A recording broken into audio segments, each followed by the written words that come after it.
নমস্কার, আমি প্রশান্ত। ইস্টবেঙ্গল লাভার্সের নতুন ভিডিওতে আপনাদের সকলকে স্বাগত। তো আজকে একটা ছোট্ট ভিডিও নিয়ে আসলাম এবং আজকের যে বিষয়বস্তু সেটা ভারতীয় ফুটবল তথা বাংলার ফুটবলের একটা নিত্য নৈমিত্তিক একটা কি বলবো একটা ব্যাপার হয়ে দাঁড়িয়েছে, এবং যত দিন যাচ্ছে এটা কিন্তু দিনকে দিন বাড়ছে। সেটা ভারতীয় ফুটবলের অ্যাডমিনিস্ট্রেশন হোক বা ভারতীয় ফুটবলের পারফরমেন্স হোক, সব কিছু নিয়েই, এবং সেটা হচ্ছে ক্রিটিসিজম, সমালোচনা।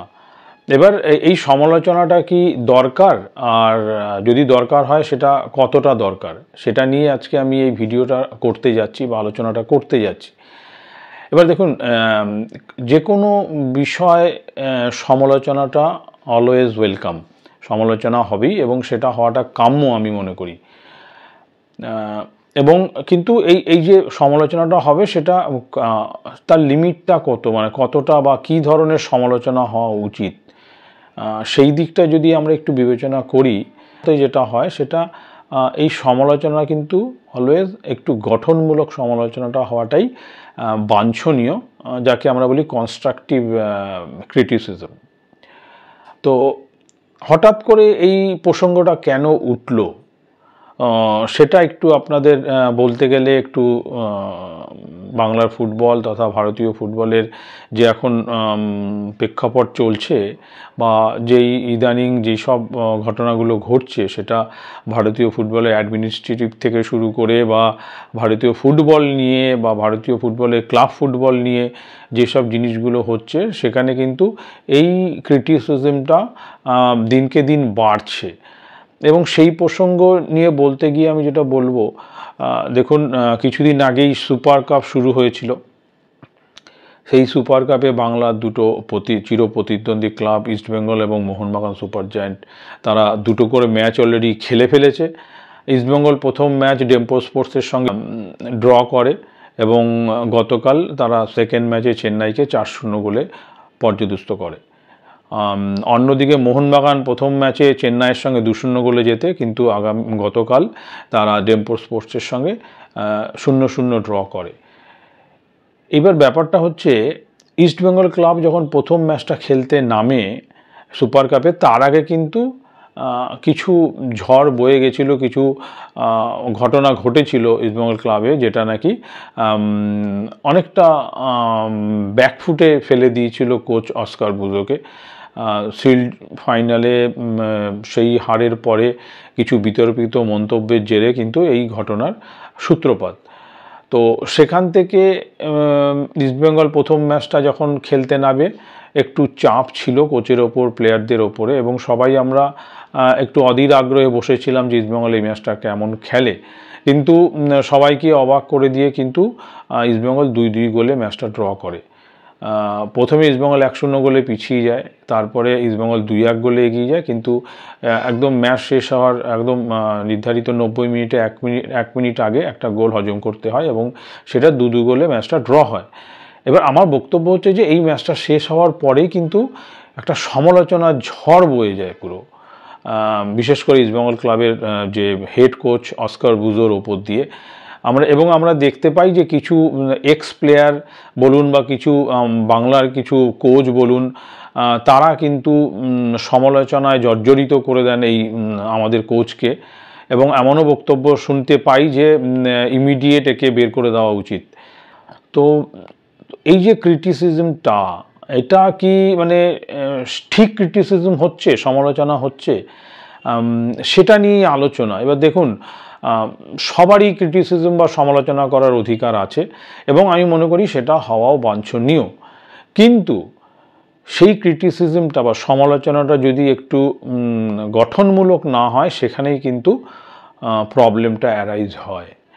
হ্যাঁ, আপনি সমালোচনা যখন করবেন, আপনাকে কিন্তু তার সঙ্গে সঙ্গে ওয়ে আউটও বলতে হবে যে কী করা উচিত ছিল, সেটাও কিন্তু আপনার বলাটা আমি মনে করি দরকার। দেখুন, প্রথম ম্যাচ ইস্টবেঙ্গল 2-2 গোলে যে ড্র করলো, তারপরে কিন্তু আমিও কোচের সমালোচনা করেছি, কিন্তু আমি সেখানে ব্যাখ্যা করেছি কোচের কোন জায়গাটা ভুল হয়েছে এবং কোচের কি করা উচিত। এটাকেই বলে কনস্ট্রাকটিভ ক্রিটিসিজম। কিন্তু আমি দেখতে পেলাম কিছু এক্স প্লেয়ার বা বলুন কিছু বাংলার কোচ বলুন, তারা ম্যাচটা হয়ে যাওয়ার পরে মানে রেডি ছিল তারা কতক্ষণে ম্যাচটা শেষ হবে এবং তারা ঝাঁপিয়ে পড়বে কোচের ওপরে, কোচের সমালোচনা করতে। এই জিনিসটা কিন্তু বাঞ্ছনীয় নয়। আমি তাদের যে বক্তব্য শুনলাম, তারা কিন্তু একতরফাভাবে খালি বলে গেল যে কোচকে বের করে দেওয়া হোক। হ্যাঁ, আরে বাবা, কোচটাকে তো বের করে দেওয়া হবে, কিন্তু কোচের কি ভুল বা কোচের কি করা উচিত ছিল সেই জিনিসটা আপনারা কেন বলে দিলেন না? আমার বক্তব্য হচ্ছে, এখানে সমালোচনা সবাই করতে পারে, কিন্তু আপনি যদি তার সলিউশনটা দিয়ে দিতেন যে কোন জায়গাটা ভুল হয়েছে এবং সেই জায়গাটা কি হলে ভালো হতো, সেটা মনে হয় সবার পক্ষেই ভালো হতো। এবং এটা কি হয় দেখুন, এই পৃথিবীতে নো ওয়ান ইজ পারফেক্ট, সবারই ভুল ত্রুটি হয়েই থাকে। এবং আমি মনে করি যে সেই ভুল ত্রুটি থেকে শিক্ষা নিয়ে আগামী দিনে এগিয়ে যায়, সেই কিন্তু জীবনে সাকসেসটা পায়। সে যত বড়ই কোচ হোক এবং যেই হোক না কেন, আমার হিসেবে কিন্তু সেইভাবেই চলা উচিত। এবং কোচকে যদি সেইভাবে ভুলটা ধরিয়ে দিয়ে কোথায় কি করা উচিত সেটা যদি বলে দিতেন, আমার মনে হয় সেই জিনিসটা আরও ভালো লাগতো আমাদের সবার। কেন এক্স প্লেয়াররা কিন্তু আমাদের সবার কাছে অত্যন্ত প্রিয় এবং তারা ইস্টবেঙ্গল ক্লাবের জন্যে মানে ভারতের জন্য তারা খেলে কিন্তু তাদের মুখ উজ্জ্বল হয়েছে এবং তার সঙ্গে সঙ্গে দেশ এবং ক্লাবের মুখও উজ্জ্বল তারা করেছে। কিন্তু তারা যখন এই ধরনের মানে কি বলবো, সমালোচনা করার দিকে এগিয়ে যায়, তখন কিন্তু সেই জিনিসটা খুব একটা ভালো লাগে না আমাদের। কেন, তাদের রেসপেক্টটা কিন্তু আমাদের কাছে অন্য জায়গায় থাকে।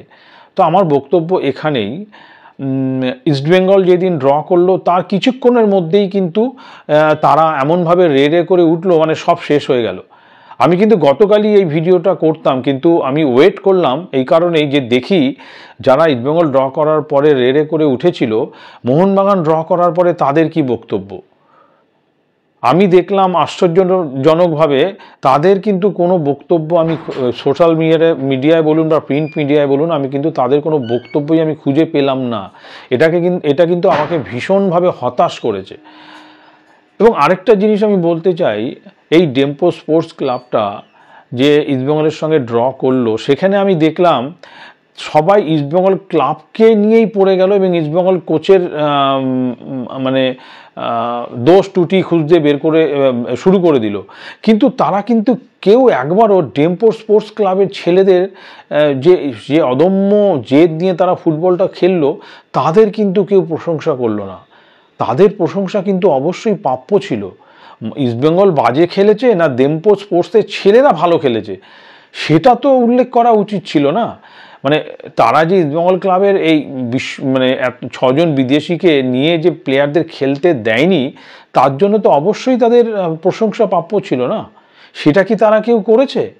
এটাকেই আমি বলতে চাইছি গঠনমূলক সমালোচনা, সেই জিনিসটা কিন্তু হচ্ছে না।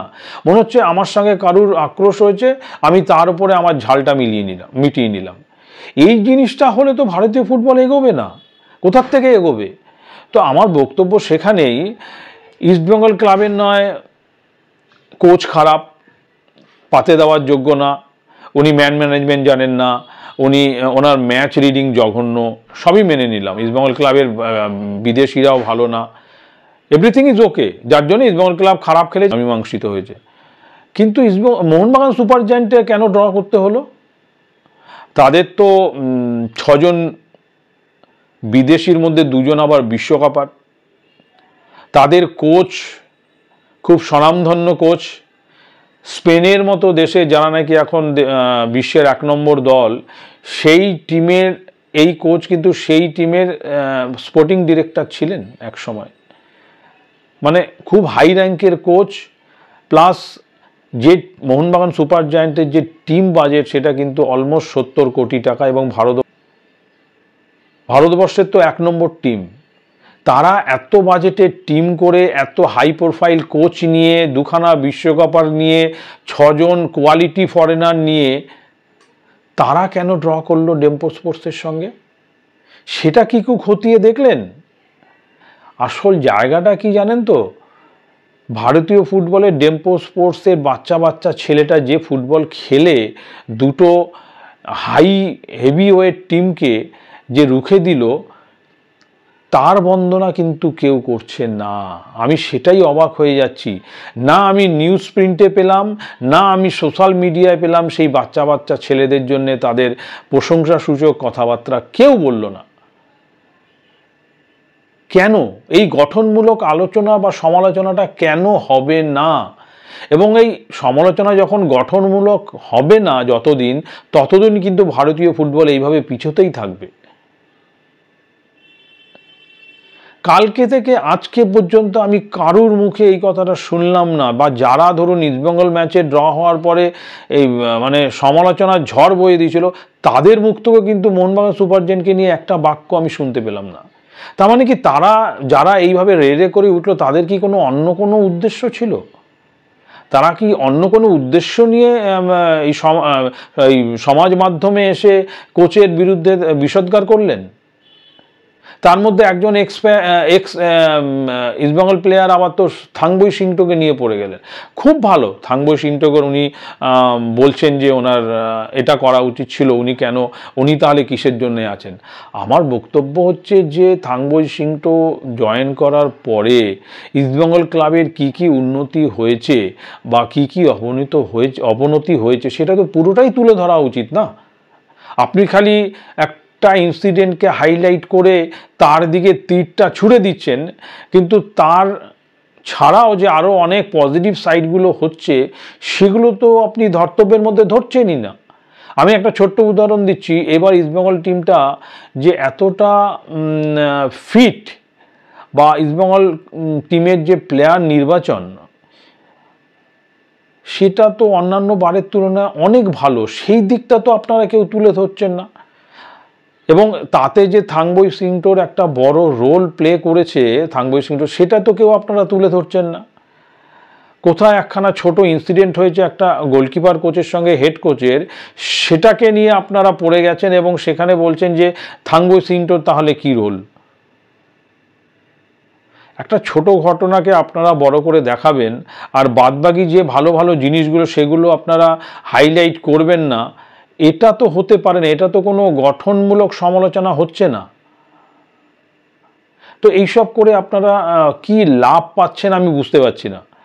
এই সব করে কিন্তু ভারতীয় ফুটবল আরও আরও আরও তলানিতে চলে যাচ্ছে। আপনারা এই জিনিসগুলো যত বেশি করবেন, বাংলার ফুটবল তথা ভারতীয় ফুটবল আরও নিচের দিকে যাবে। এই যে আজকে বাংলার ফুটবলের এই অবস্থা, আপনারা সকলেই বলছেন যে ভালো প্লেয়ার উঠে আসছে না, ভালো ইনফ্রাস্ট্রাকচার নেই। খালি কি তার জন্যই বাংলা ফুটবলের এই অবস্থা? আপনারা নিজেরা একটু বিচার বিবেচনা করে একবার বলবেন তো। নাকি এর মধ্যে আরও শস্যের মধ্যে ভূত রয়েছে, আরও অনেক কিছু গল্প রয়েছে? তার মধ্যে আমি ব্যক্তিগতভাবে মনে করি এই যে পলিটিক্স, যে জিনিসটা আসলে বাংলার ফুটবলে, বাংলা পলিটিক্সটা এমনভাবে ঢুকিয়ে দেওয়া হয়েছে, যার ফল কিন্তু এখন এই ফুটবলে গিয়েও পড়েছে, এবং বাংলার ফুটবলও কিন্তু ক্রমশ নিচের দিকে যাচ্ছে। এখন সেটাকে টেনে তোলার জন্যে ভূমিপুত্র ব্যাপারটা যোগ করতে হচ্ছে, 5 জন থেকে 6 জন ভূমিপুত্রকে খেলাতে হচ্ছে। বাংলার কোচেদের আরও বেশি ইন্টারন্যাশনাল বা জাতীয় স্তরে চান্স দেওয়ার কথা বলা হচ্ছে, যার জন্য সঞ্জয় সেনের নাম ভীষণভাবে উঠে আসছে। তো যখন কোনো জিনিস অবনমনে যায়, নিচের দিকে যায়, সেটা কিন্তু একদিনে যায় না। এবং আমি মনে করি এর পেছনে এই যে এই কনস্ট্রাকটিভ ক্রিটিসিজমটা অভাবও কিন্তু আমি মনে করি বাংলার ফুটবলের এই দুরবস্থার জন্য দায়ী। যে যখন পারছে যা খুশি বলে চলে যাচ্ছে, তার পেছনে কোনো মানে কি বলবো, লজিক থাকছে না। বাংলার একজন কোচ আছেন, তিনি তো আবার সবার ডুগডুগি বাজিয়ে দিচ্ছেন, যার পাচ্ছেন তারই নাকি উনি ডুগডুগি বাজিয়ে দেবেন। এই করতে করতে ওনার মানে ডুগডুগিটা যে কবে বেজে যাবে সেটা উনি নিজেও বুঝতে পারছেন না। তো এই করে বাংলার ফুটবল তো ভারতীয় ফুটবলের উন্নতি হবে না। এই কনস্ট্রাকটিভ ক্রিটিসিজমটা খুবই গুরুত্বপূর্ণ যে কোনো বিষয়ে, আমি মনে করি খালি ফুটবল নয়, যে কোনো স্পোর্টস বা যে কোনো গেমস, যে কোনো বিষয়, এটা রাজনীতি থেকে শুরু করে যে কোনো জিনিসে এই গঠনমূলক সমালোচনা যতদিন না আমরা অ্যাডাপ্ট করতে পারবো ততদিন কিন্তু আমরা এই ফুটবলটাকে আরও উঁচু জায়গাতে নিয়ে যেতে পারবো না। এবং আমি এক্স প্লেয়ারদের কাছে আমার বিনীত অনুরোধ থাকবে যে আপনারা যখন কোনো সোশ্যাল মিডিয়ার সামনে এসে কোনো কথা বলছেন একটু ভেবে চিন্তে কথাবার্তাটা বলুন।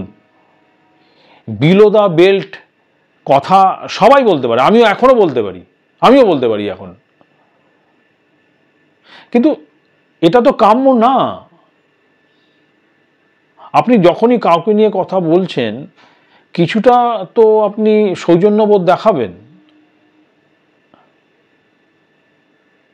আমি বলছি না সব এক্স প্লেয়ার এর মধ্যে পড়ে না, কিছু কিছু এক্স প্লেয়ার দেখছি এই ইস্টবেঙ্গলের এই ইনসিডেন্টটাকে নিয়ে খুব বেশি বাড়াবাড়ি শুরু করেছে এবং তাদের বক্তব্য এই সোশ্যাল মিডিয়াতে ভীষণভাবে উঠে আসছে। তো এইভাবে না আপনি ভারতীয় ফুটবলের উন্নতি ঘটাতে পারবেন, না বাংলার ফুটবলের উন্নতি ঘটাতে পারবেন। এই সব করলে আপনি ক্রমশ এই যে সমর্থক যারা আছেন তাদের থেকে আপনারা ক্রমশ দূরে সরে যাবেন। তো আপনারা একটু ভাবুন, কথায় কথায় এসে বাইট দিয়ে দিলেন, যার নামে যা খুশি বলে দিলেন, এইভাবে কিন্তু ফুটবলের উন্নতি হবে না।